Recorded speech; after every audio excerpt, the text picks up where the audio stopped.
Church, welcome back to Rise Up, where we're going through 1st and 2nd Samuel.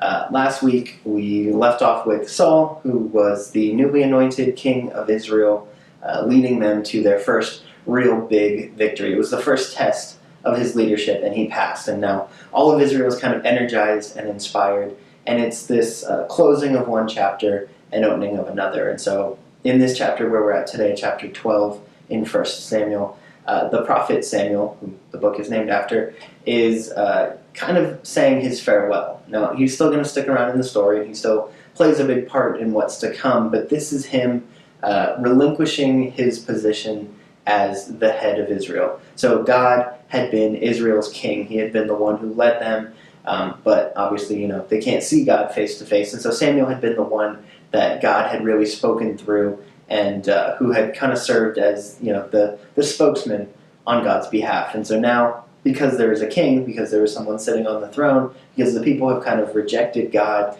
and embraced a human king instead, Samuel is saying, all right, it's on him now. I'm going to take a step back. And so Samuel starts his address by reminding Israel of their history.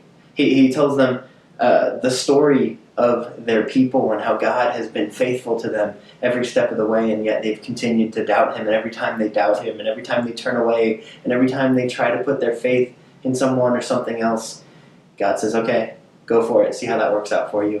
And they always regret it, and they always come back to God. And so Samuel gives them this long history of their people and this constant cycle that Israel seems to be stuck in. And then he says this. This is verse 13. And now, behold the king whom you have chosen, for whom you have asked. Behold, the Lord has set a king over you.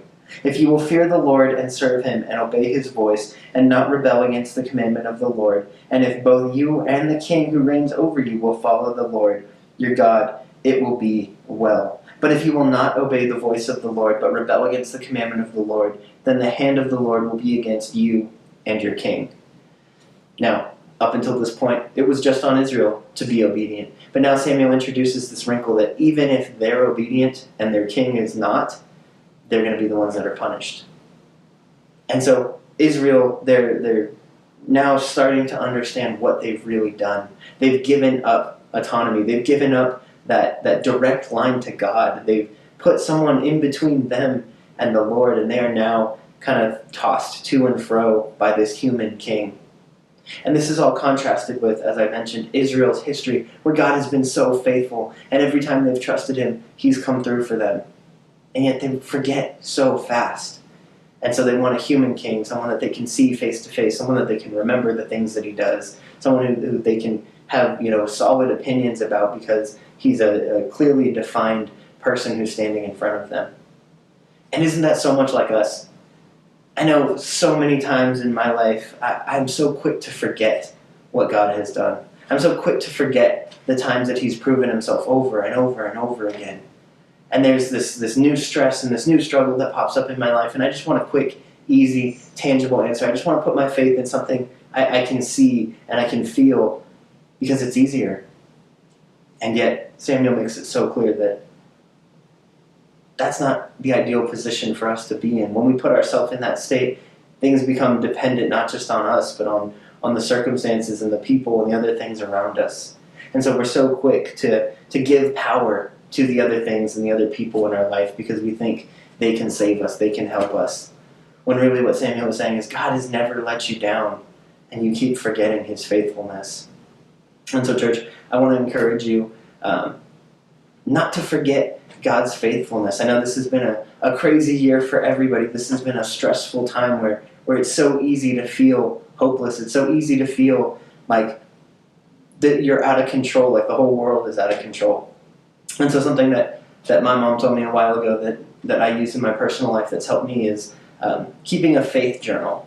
So every time that God comes through for you in a clear, obvious, tangible way, write it down. Because once you start seeing the evidence presented in front of you of the times that God has come through for you, it makes it so much easier to trust him the next time something comes up. And so you can start with the promises of the Bible, right? You can start with the first way that God has come through for us is in the gospel, is in saving us from our sin. And so you can start with that and then get more specific. Every time that he comes through in your life, write it down so that you have the physical evidence to remind yourself, because it's so easy to forget. When we put our faith in the things around us, when we give power to the people and the circumstances around us, we become dependent. But when we put our faith in God and we allow him to lead us, knowing that he is always faithful, he's going to come through for us.